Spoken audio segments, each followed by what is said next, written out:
নবমী যখন 10 বছর হয় সেই বছর রাসূল সাল্লাল্লাহু আলাইহি ওয়াসাল্লাম ধর্মীয় ব্যস্ততার কারণে হজের মধ্যে যেতে পারেন। হযরত আবু বকর রাদিয়াল্লাহু তাআলা আনহুকে হজর আমির বানিয়ে কিছু সংখ্যক সাহাবায়ে কেরামকে রাসূল সাল্লাল্লাহু আলাইহি ওয়াসাল্লাম হজ করার জন্য মক্কায় পাঠান।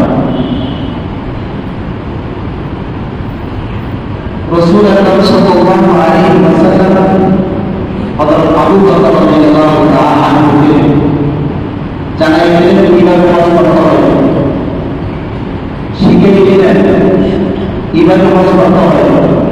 সেভাবে হযরত আবু বকর রাদিয়াল্লাহু তাআলা আনহু হজ করে আসলেন। এরপরে যখন পরের বছর 10 হিজরি যখন হজের মৌসুম আসে তখন রাসূল সাল্লাল্লাহু আলাইহি ওয়াসাল্লাম ঘোষণা দিলেন যে আমি হজের মধ্যে যাব, তোমরা সমস্ত সাহাবায়েরা প্রস্তুতি নিয়ে থাকো। 10 হিজরি যখন হজের সময় আসে তখন রাসূল সাল্লাল্লাহু আলাইহি ওয়াসাল্লাম সমস্ত সাহাবায়ে-কেরামকে নিয়ে মক্কাতুল মুকাররমার দিকে রওনা হওয়ার উদ্দেশ্যে। এরপরে সেখানে তিনি বিজয়ী ভাষণ করেন আরফা ময়দানে। রাসূল সাল্লাল্লাহু আলাইহি ওয়াসাল্লাম জীবনে একবারও হজ করেছেন, তা হচ্ছে 10 হিজরি। এই হজের সাথে তিনি জায়গার সম্পর্ক, তার মধ্যে গুরুত্বপূর্ণ জায়গা হচ্ছে কি খানে কাবা, মক্কাতুল মুকাররমা। এই মক্কাতুল মুকাররমা আল্লাহ সুবহানাহু ওয়া তাআলা কোরআনের মধ্যে ইরশাদ করেন, এই মক্কাতুল মুকাররমা খানে কাবা যে ঘর আছে, এই ঘর পৃথিবীর প্রথম ঘর, পৃথিবীর প্রথম ঘর। এর আগে আর কোনো ঘর নির্মাণ হয়নি। আল্লাহ সুবহানাহু ওয়া তাআলা কোরআনের মধ্যে ইরশাদ করেন, ইন্না আউওয়ালা বাইতিন উদিআ লিন-নাসি লাল্লাযী বিবাক্কাতা মুবারাকান ওয়া হুদাল লিল-আলামিন। আল্লাহ সুবহানাহু ওয়া তাআলা ইরশাদ করেন, ইন্না আউওয়ালা বাইতিন উদিআ লিন-নাস, এই ঘর হচ্ছে প্রথম ঘর যেটা মানুষের জন্য নির্মাণ করা হয়েছে, মানুষের জন্য নির্মাণ করা হয়েছে। তাহলে এই ঘর পৃথিবীর শ্রেষ্ঠ ঘর। এবং তাফসীরের কিতাবের মধ্যে লেখা আছে এই ঘর নির্মাণ হওয়ার আগে, সৃষ্টি হওয়ার আগে পুরো পৃথিবীর মধ্যে কোনো ঘর ছিল না। পুরো পৃথিবী পানি আর পানি, পানি ছাড়া আর ছিল কোনো গাছপালা কোনো কিছু ছিল না। যখন আল্লাহ সুবহানাহু ওয়া তাআলা ইচ্ছা করেন যে খানায়ে কাবা নির্মাণ করবেন, তখন হাদিসের মধ্যে আছে যেখানে বর্তমান খানায়ে কাবা আছে সেইখানে একটু জায়গা টিলার মতো ছিল, একটু জায়গা উঁচু ছিল। যখন আল্লাহ সুবহানাহু ওয়া তাআলা ইচ্ছা করলেন যে খানায়ে কাবা সৃষ্টি করবেন, তখন ওই জায়গাটা একটু নিচের দিকে চলে গেল। চলে যাওয়ার পরে চতুর্দিক থেকে পানির স্রোত এসে স্রোতের আঘাতে কিছু ফেনা সৃষ্টি হল। ওই ফেনা একটা ইটের সাদৃশ্য, ইট পরিমাণ জায়গা স্থিতি লাভ হল। এরপরে রাসূল সাল্লাল্লাহু আলাইহি ওয়াসাল্লাম ইরশাদ করেন, সুম্মা যুইয়াতিল আরদু মিনহু, ওই জায়গা থেকে সমস্ত পৃথিবী সম্প্রসার। সুবহানাল্লাহ। তাহলে পৃথিবীর মূল জায়গা কোথায়? খানায়ে কাবা। কোথায়? খানায়ে কাবা। ওই খানায়ে কাবা থেকে সমস্ত পৃথিবীকে সম্প্রসার করা হলো। তাহলে আপনি এই পৃথিবী দেখছেন, এই পৃথিবীর মূল জায়গা হচ্ছে খানায়ে কাবা। আমরা মানুষ, আল্লাহ সুবহানাহু ওয়া তাআলা আমাদের সৃষ্টি করেছে কি? মাটি। আল্লাহ সুবহানাহু ওয়া তাআলা কোরআনের মধ্যে বলেছেন, মিনহা খালাকনাকুম وفيها نعيدكم ومنها نخرجكم تارة أخرى মানুষকে মাটি থেকে সৃষ্টি করা হয়েছে এখন মাটির মধ্যে তাদের স্থান হবে এখন মাটির থেকে তাদের হওয়া হবে তাহলে মাটি সুতরাং হয়েছে খানায় কাবা থেকে তাহলে মানুষের অস্তিত্বের সম্পর্ক খানায় কাবার তার সাথে খানায় কাবার আমাদের মুহূর্তে খানায় কাবা এই জন্য একজন ইমানদারের মন অন্তর সবসময় আল্লাহ একটি ইচ্ছা করে কি যেহেতু খানায় কাবা পৃথিবীর সমস্ত ভগবান মানুষের অস্তিত্ব যেহেতু মাটি থেকে মাটির অস্তিত্ব যেহেতু খানায় কাবা থেকে এই জন্য মানুষের অস্তিত্বের সাথে সম্পর্ক খানায় কাবা এই জন্য ওই খানায় কাবা থেকে সমস্ত পৃথিবীকে সম্প্রসারণ করা হয় এখন তাফসীরের কিতাবের মধ্যে লেখা আছে ওই খানায় কাবা প্রথম নির্মাণ করেছে ফেরেশতারা নির্মাণ করার পরে হাজার হাজার বছর তার মধ্যে পাওয়া হয়েছে এরপর আল্লাহ সুবহানাহু ওয়া তাআলা জিন জাতিকে সৃষ্টি করলেন মানুষ জাতি সৃষ্টি করার আগে জিন জাতিও হাজার বছর পর্যন্ত ওই খানায় কাবা পাওয়া হয়েছে এরপরে যখন আল্লাহ সুবহানাহু ওয়া তাআলা দুই নম্বর খানায় কাবা নির্মাণ করলেন হযরত আদম আলাইহিস সালাম তাহলে প্রথম খানায় কাবা নির্মাণ করেছেন ফেরেশতারা দ্বিতীয় খানায় কাবা নির্মাণ করেছেন হযরত আদম আলাইহিস সালাম হযরত আদম আলাইহিস সালামকে যখন জান্নাত থেকে যখন দুনিয়ার মধ্যে পাঠানো হলো যে তাফসীরের কিতাবের মধ্যে লেখা আছে যে হযরত আদম আলাইহিস সালামকে দুনিয়ার মধ্যে পাঠাইছেন যে শ্রীলঙ্কার একটা সরদ্বীপ একটা জায়গা আছে ওই সরদ্বীপ ওই জায়গার মধ্যে হযরত আদম আলাইহিস সালামকে আনা হলো এবং হযরত হাওয়া আলাইহিস সালামকে জান্নাত থেকে আনা হয় যে জিদ্দার মধ্যে যে সৌদি আরবের একটা নগর শিল্প নগরী জিদ্দা ওই জিদ্দার মধ্যে এখনো হযরত হাওয়া আলাইহিস সালামের কবর আছে সেখান থেকে হযরত আদম আলাইহিস সালাম এবং মা হাওয়া আলাইহিস সালাম তারা ওইজন চলতে চলতে আরাফাত ময়দানের মধ্যে একত্রিত হলেন আরাফাত মানে পরিচিত হওয়া যেহেতু হযরত আদম আলাইহিস সালাম এবং হযরত হাওয়া আলাইহিস সালাম এক জায়গাতে আরাফাত ময়দানে এক অপরের সাথে পরিচিত হয়েছে সাক্ষাৎ হয়েছে এই জন্য তার নাম রাখছে কি আরাফাত অথবা মহাদিসিনে কারা বলেন যে আরাফাতটা আরাফাতের হয় যে ইয়ৌমুল আরাফা হজের দিন বিশ্বের সকল মুসলমান ওই জায়গার মধ্যে একত্রিত হয় এবং বিশ্বের যত মুসলমান আছেন সকলে একে অপরের সাথে পরিচিত হয় সুবহানাল্লাহ এই জন্য ওই জায়গাটা বলা হয় আরাফাত এখান থেকে আল্লাহ তাআলা সুবহানাহু ওয়া তাআলা হুকুমে হযরত আদম আলাইহিস সালাম এবং হযরত হাওয়া আলাইহিস সালাম তারা মক্কাতুল মুকাররমা থেকে মক্কাতুল মুকাররমাতে যাওয়ার পরে হযরত জিবরাইল আলাইহিস সালাম আসলেন হযরত জিবরাইল আলাইহিস সালাম আসার পরে হযরত আদম আলাইহিস সালামকে বললেন ও নবী আদম আল্লাহ সুবহানাহু ওয়া তাআলা আপনাকে হুকুম দিয়েছেন যে আপনি যেন ইবাদতের জন্য কাবা শরীফ নির্মাণ করেন হযরত আদম আলাইহিস সালামকে জিবরাইল আলাইহিস সালাম খানায় কাবার যে জায়গা আছে সেই জায়গায় চিহ্নিত করে দিলেন দেখাই দিলেন চিহ্নিত করার পরে হযরত আদম আলাইহিস সালাম সর্বপ্রথম ওই খানায় কাবা নির্মাণ করেন তাফসীরের মধ্যে লেখা আছে যে হযরত আদম আলাইহিস সালাম প্রথমে নিজের ঘর নির্মাণ করার আগে ইবাদতের জন্য খানায় কাবা প্রথম নির্মাণ করেন সুবহানাল্লাহ তাহলে খানায় কাবা পৃথিবীর সমস্ত শ্রেষ্ঠ হযরত আদম আলাইহিস সালাম ওই খানায় কাবা নির্মাণ করার পরে আল্লাহ সুবহানাহু ওয়া তাআলা হুকুম দিলেন আদম এই খানায় কাবা তুমি তাওয়াফ করো তাহলে পৃথিবীর প্রথম তাওয়াফ শুরু করে হযরত আদম আলাইহিস সালাম যে হযরত আদম আলাইহিস সালাম যে শুরু করেছে তাওয়াফ এই তাওয়াফ এখনো চলমান সুবহানাল্লাহ এখনো তাওয়াফ বন্ধ হয় নাই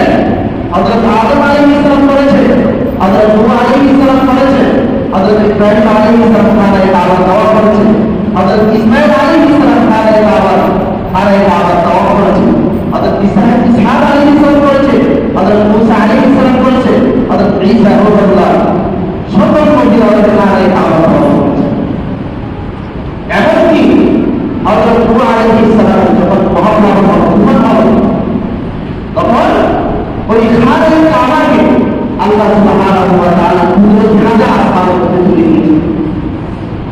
এবং ওই খানে কাবা হযরত নূহ আলাইহিস সালাম যে কিস্তি যে নৌকা আছে ওই নৌকা যখন তুফান আসলো খানে কাবার জিন্নাতের যখন পানির মধ্যে যখন পড়ে গেল তখন ওই কিস্তি দিয়ে নূহ আলাইহিস সালাম সাবধান দেওয়া হলো। সুবহানাল্লাহ।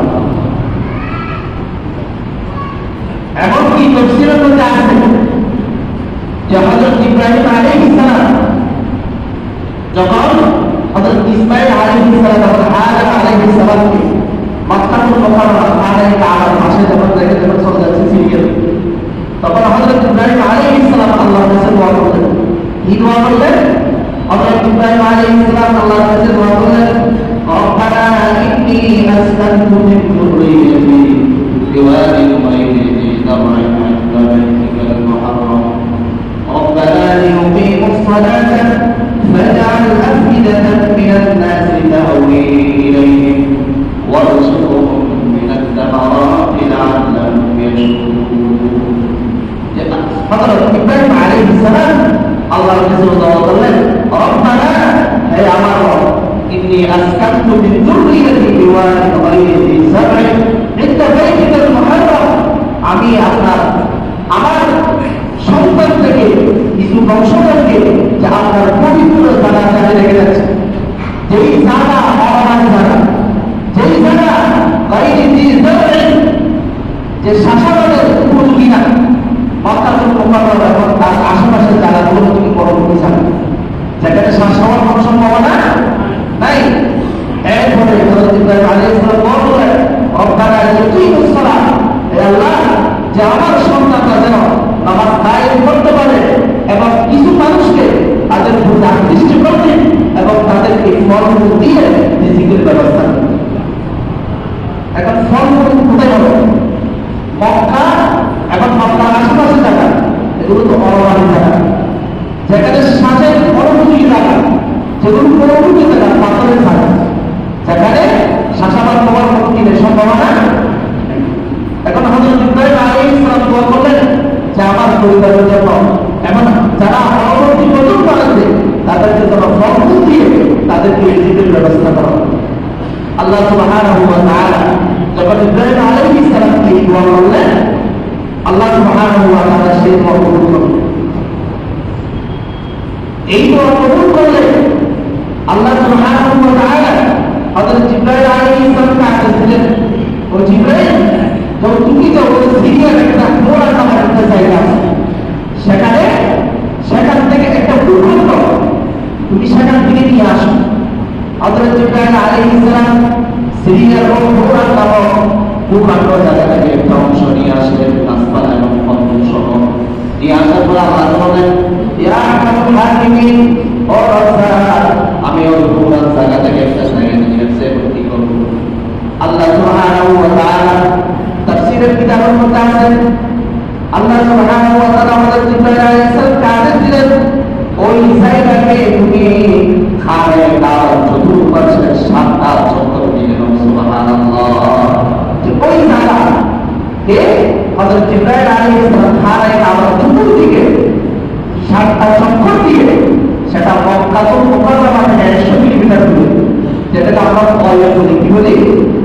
পয়েন্ট মানে চক্কর দেওয়া ঘুরতে পারা, এটার নাম হচ্ছে পয়েন্ট, যেটাকে আমরা তাই বলি।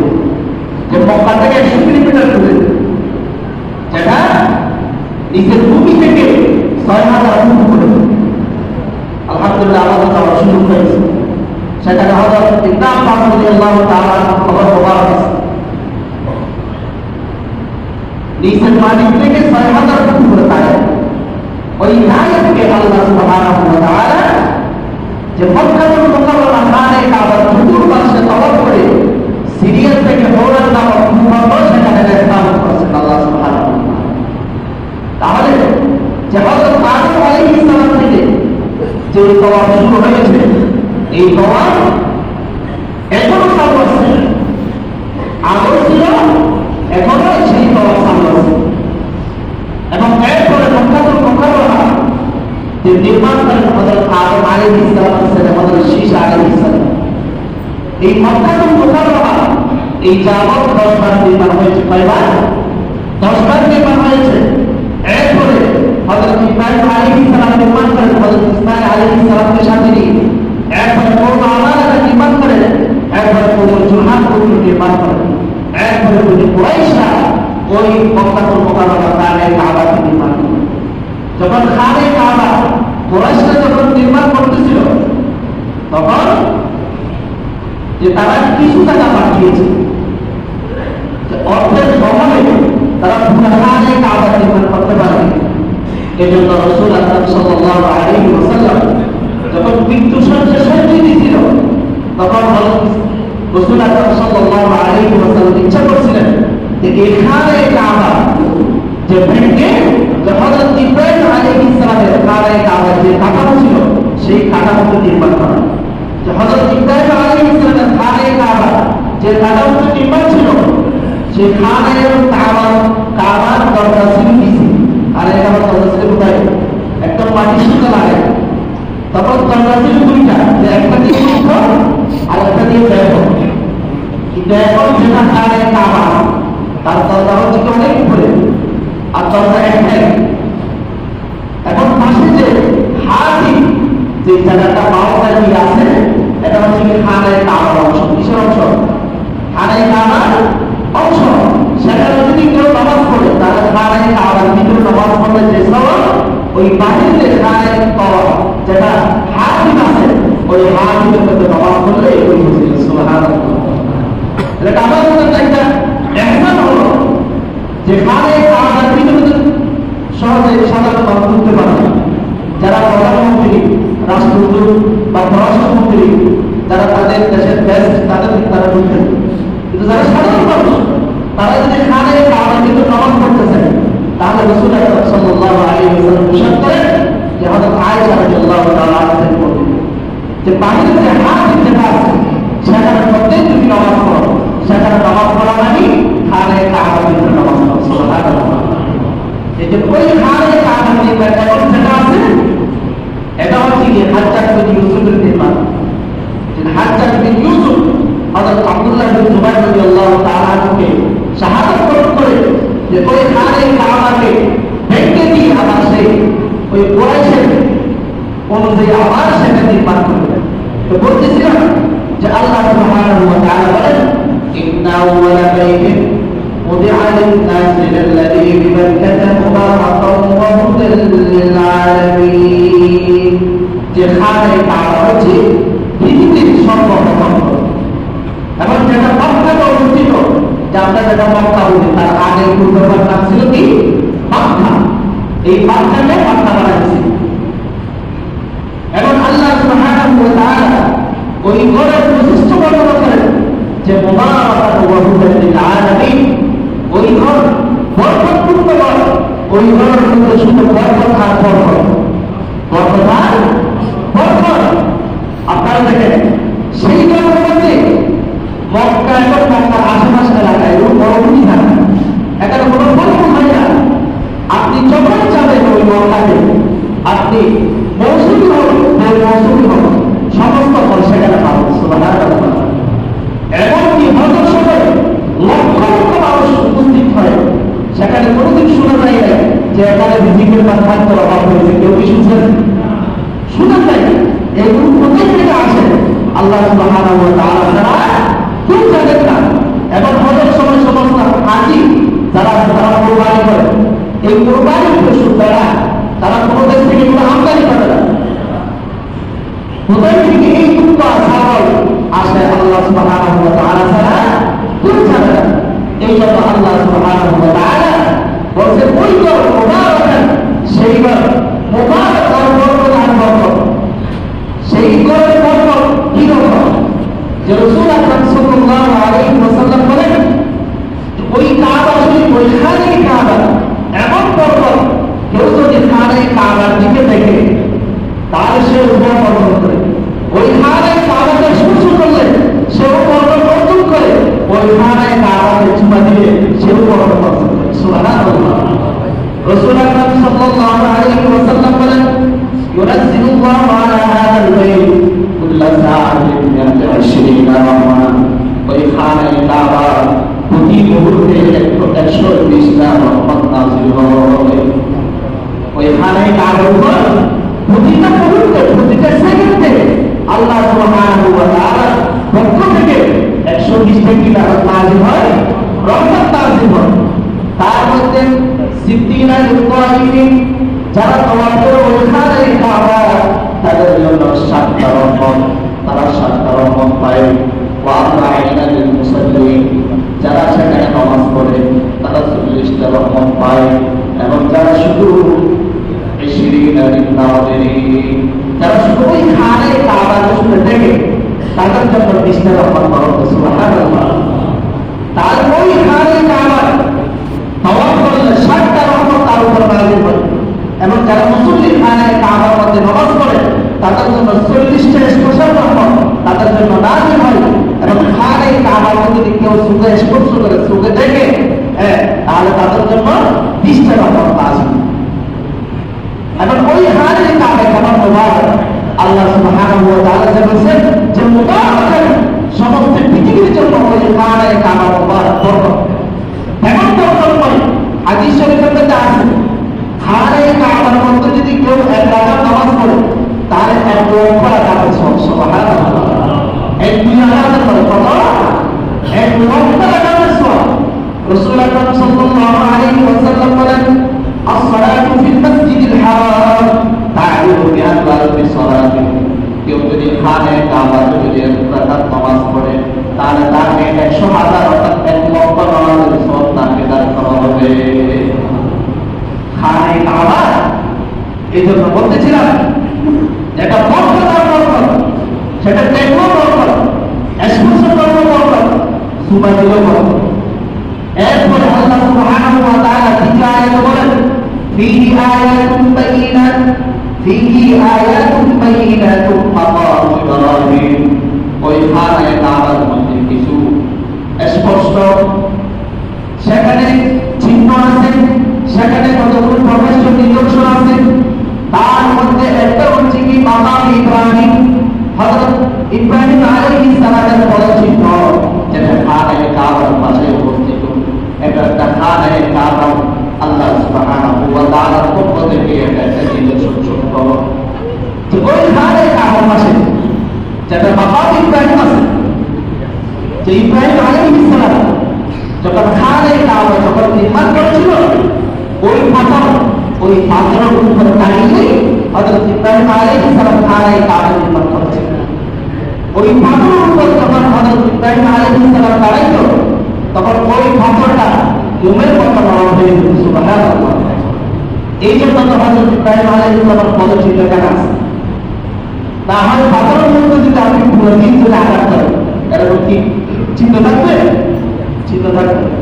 যে হযরত ইব্রাহিম এমন কি তফসিরের মধ্যে এটা আছে যে এই পাথর মাকাম ইব্রাহিম যে পাথর আছে এই পাথরের লিফটের মতো কাজ করে। যে হযরত ইব্রাহিম আলাইহিস সালামের যখন ইচ্ছা হতো ওই পাথর তখন উপরে উঠে যেত। সুবহানাল্লাহ।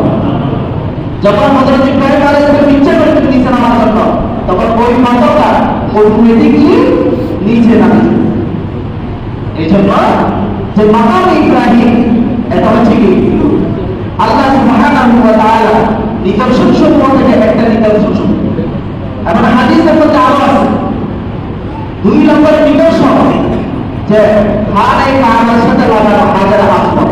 হাজারে আসওয়াদ এটা একটা নিদর্শন সমূহ যে কেউ হাজারে আসওয়াদ এটা হচ্ছে জান্নাতি পাথর। কিসের পাথর? জান্নাতি পাথর। যখন হযরত আদম আলাইহিস সালাম যখন জান্নাত থেকে আসলেন দুনিয়ার মধ্যে তখন হযরত আদম আলাইহিস সালামের সাথে ওই হাজার আসওয়াদ পাথরটার সাথে নিয়ে আসলেন। যখন হযরত আদম আলাইহিস সালাম ওই পাথরটার সাথে নিয়ে আসলেন তখন ওই পাথরটা ছিল তখনই সাদা। তখনই হাদিসের মধ্যে আছে দুধের চেয়ে বেশি সাদা ছিল। এটা কালো বলা হয়েছে হাজার আসওয়াদ মানে কালো পাথর। এটা আগের নাম ছিল হাজার আবয়াদ, আর হাজারে আবয়াদ আবয়াদ মানে সাদা পাথর। জান্নাত থেকে যখন ওই পাথর আসে তখন একটা সাদা ছিল, তখন এই পাথরের নাম ছিল হাজারে আবয়াদ। এরপরে যখন মানুষ গুনাহ করে, হাদিসের মধ্যে আছে মানুষ যখন একটা গুনাহ করে তখন তার অন্তরের মধ্যে একটা কালো দাগ পড়ে যায়। মানুষ যখন দুইটা গুনাহ করে তখন অন্তরের মধ্যে কলবের মধ্যে দুইটা কালো দাগ পড়ে যায়। মানুষ যখন তিনটা গুনাহ করে তখন অন্তরের মধ্যে তিনটা দাগ পড়ে যায়। মানুষ যখন গুনাহ করতে থাকে অন্তরের মধ্যে দাগ পড়তে থাকে এমন সময় অন্তরটা পুরা কালো হয়ে যায়। আলহামদুলিল্লাহ। মানুষ যখন গুনাহ বেশি করে তখন অন্তরটা কি হয়ে যায়? কালো হয়ে যায়। অন্তর যখন কালো হয়ে যায় তখন তারা নামাজ পড়া ভালো লাগে না, রোজা রাখা ভালো লাগে না, কোরআন তেলাওয়াত ভালো লাগে না, ইবাদত করা ভালো লাগে না। তাই রাসূল আকরাম সাল্লাল্লাহু আলাইহি ওয়াসাল্লাম ইরশাদ করেন যে ওই হাজার আবিয়া জান্নাতি ওই হাজার ওই পাথর এটা সাদা ছিল, মানুষ সেখানে চুমা দুটি দিতে গুনাহ মোচন করতে করতে ওই সাদা পাথরটা আজকে কালো হয়ে গেছে। হাদিস শরীফের মধ্যে আছে ওই কালো পাথরের মধ্যে যে চুমা দেয় আল্লাহ সুবহানাহু ওয়া তাআলা তার সমস্ত সগীরতা মাফ করে দেন এবং যে ব্যক্তি ওই হাজার আসমানকে স্পর্শ করবে এবং চুমা দিবে কিয়ামতের ময়দানে তার পক্ষে ওই হাজার আসমান সাক্ষী দিবে। সুবহানাল্লাহ। রাসূল আকরাম সাল্লাল্লাহু আলাইহি ওয়াসাল্লাম তিনি নিজের হাদিস রাসূল আকরাম সাল্লাল্লাহু আলাইহি ওয়াসাল্লাম ইরশাদ করেন قال رسول الله صلى الله عليه وسلم في الحجر والله রাসূল আকরাম সাল্লাল্লাহু আলাইহি ওয়াসাল্লাম কসম করে বলেছেন, সাধারণ বলতেছেন না, আল্লাহর কসম, আল্লাহর শপথ করে বলেন লা ইয়াবাসুল্লাহু ইয়াওমাল কিয়ামা লাহু আইনান ইউবসিরু বিহিমা, যে আল্লাহ সুবহানাহু ওয়া তাআলা কিয়ামতের ময়দানে ওই হাজার আসমান উঠাবেন এবং তার দুইটা চোখ থাকবে, যে দুইটা চোখের মাধ্যমে সে সমস্ত মানুষকে দেখতে পাবে। ওই লিসানুন ইয়ানতিকু বিহি, এবং ওই হাজার আসমানকে একটা জিহ্বা দেওয়া হবে, ওই হাজার ওই জিহ্বা দিয়ে কিয়ামতের ময়দানে কথা বলবেন। ইয়াশহাদু আলা মানিস্তারা লাহু বিহাক্কি, যে ব্যক্তি ওই হাজার আসমানকে ন্যায়সঙ্গতভাবে কাউকে জুলুম করে না, ন্যায়সঙ্গতভাবে ওই হাজার আসমানকে স্পর্শ করবে অথবা সময় দিবে, ওই ব্যক্তির পক্ষে ওই হাজার আসমানকে আমাদের ময়দানে সাক্ষী দিবে। সুবহানাল্লাহ। তাহলে ওই হাজার আসমান এটা অনেক প্রকারযুক্ত পাথর, যে ব্যক্তি সেটার মধ্যে চুমা দেয়, সেটার মধ্যে যে ব্যক্তি স্পর্শ করে তার সমস্ত গুনাহ কি হয়ে যায়? মাফ হয়ে যায়। এবার ওই খানে একটা আরেকটা বৈশিষ্ট্য হচ্ছে কি জমজমের কূপ। কিসের কূপ? জমজমের কূপ।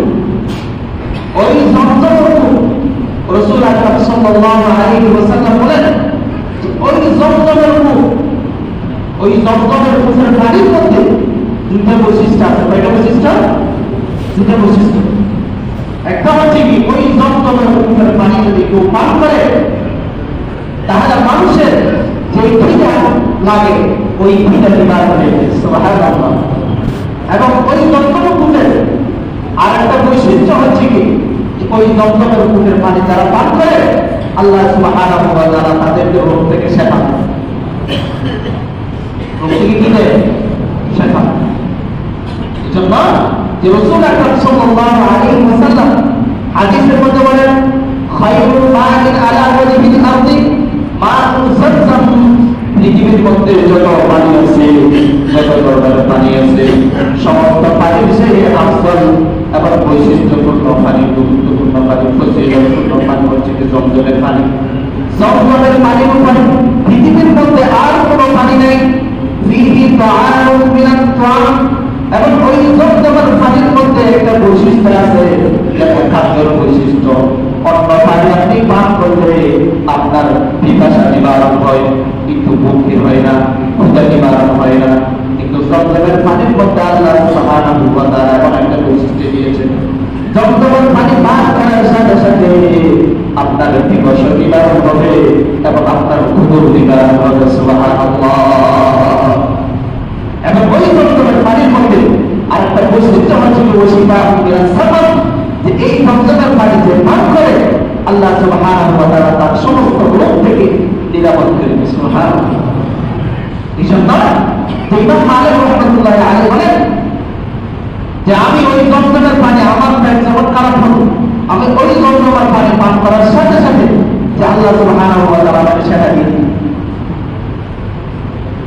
ইতিহাসের মধ্যে তারিখের মধ্যে অনেক ওলামায়ে কেরামের ইতিহাস লেখা আছে, যারা বড় বড় ব্যক্তিত্ব ইতিহাসবিদ, যারা তারা সবাই বলেছে যে কোনো অসুস্থ যদি কোনো নিয়ত যদি ওই জমজমের পানি যদি ব্যবহার করে তাহলে আল্লাহ সুবহানাহু ওয়া তাআলা তার সে আশা পূরণ করবেন, তার সে আশা পূরণ করবেন। সুবহানাল্লাহ।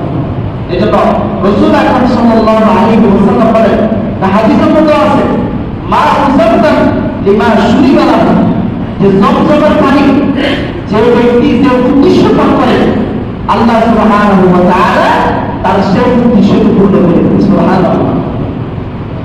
এবং ফাইন শাহিদাহু তাস্তাশফি বিহি শাফাআল্লাহ, যে ব্যক্তি রোগ মুক্তির জন্য ওই জমজমের পানি পান করে আল্লাহ সুবহানাহু ওয়া তাআলা তাকে সেটা দিয়ে দেন। সুবহানাল্লাহ। এবং ওই জমজমের পানির মধ্যে যে রাসূল আকরাম সাল্লাল্লাহু আলাইহি ওয়াসাল্লামের বরকত নিহিত আছে। হযরত ইবনে আব্বাস রাদিয়াল্লাহু তাআলা আনহু বলেন যে ওই জমজমের কুফর মধ্যে রাসূল আকরাম সাল্লাল্লাহু আলাইহি ওয়াসাল্লাম দুটো নিক্ষেপ করলেন। তখন হযরত ইবনে আব্বাস রাদিয়াল্লাহু তাআলা জিজ্ঞেস করলেন, ইয়া রাসূলুল্লাহ, আপনি সেখানে জমজমের কুফর পানির মধ্যে দুটো কেন নিক্ষেপ করলেন? তখন রাসূল আকরাম সাল্লাল্লাহু আলাইহি ওয়াসাল্লাম বললেন, তোমরা তো সাহাবায়ে কেরাম আমার অনেক বরকত পেয়েছো, আমার কাছে থাকার কারণে তোমরা অনেক ফজিলত তোমরা অনেক বরকত পেয়েছো, কিন্তু যারা পরবর্তী আমার উম্মত আসছে তারা তো আমার কিছু মুবারক পাবে না, আমার বরকত থেকে তারা খালি হবে। এই জন্য এই জমজমের পানির মধ্যে আমার কিছু মুবারক নিক্ষেপ করলেন। এই জমজমের পানি কিয়ামত পর্যন্ত যারা পান করবে আমার এই মুবারক পূর্ণ নূর তাদের অন্তরের মধ্যে প্রবেশ করবে। সুবহানাল্লাহ। এই জন্য জমজমের পুকুরের পানির বরকত যে রূপের জন্য সেটা ব্যবহার করে আল্লাহ সুবহানাহু ওয়া তাআলা তাকে সেই রূপ থেকে কি দেন? মুক্তি দেন। তাই বলতেছিলাম যে রাসূল আকরাম সাল্লাল্লাহু আলাইহি ওয়াসাল্লাম বলেন যে এই জমজমের পানির মধ্যে শিফা আছে, মুক্তি আছে, যে রূপের জন্য ব্যবহার করে আল্লাহ সুবহানাহু ওয়া তাআলা সেই রূপের শিফা তাকে দিয়ে দেন। বলতেছিলাম যে আল্লাহ সুবহানাহু ওয়া তাআলা ইরশাদ করেন, ফিহি আয়াতুন বাইয়িনাতুন মাকামু ইব্রাহিম ওয়া মান দাখালাহু কানা আমিনা।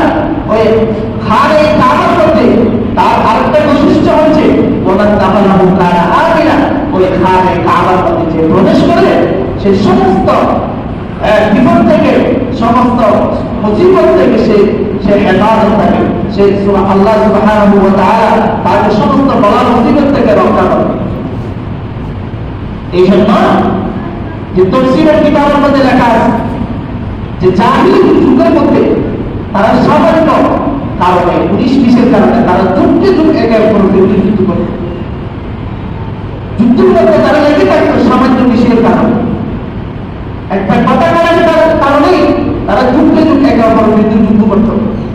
কিন্তু তারা যখন খানে কাবাটা আসতো নিজের পিতার খুনিকে যখন দেখতো তারা মাথা নিচু করে চলে যেত।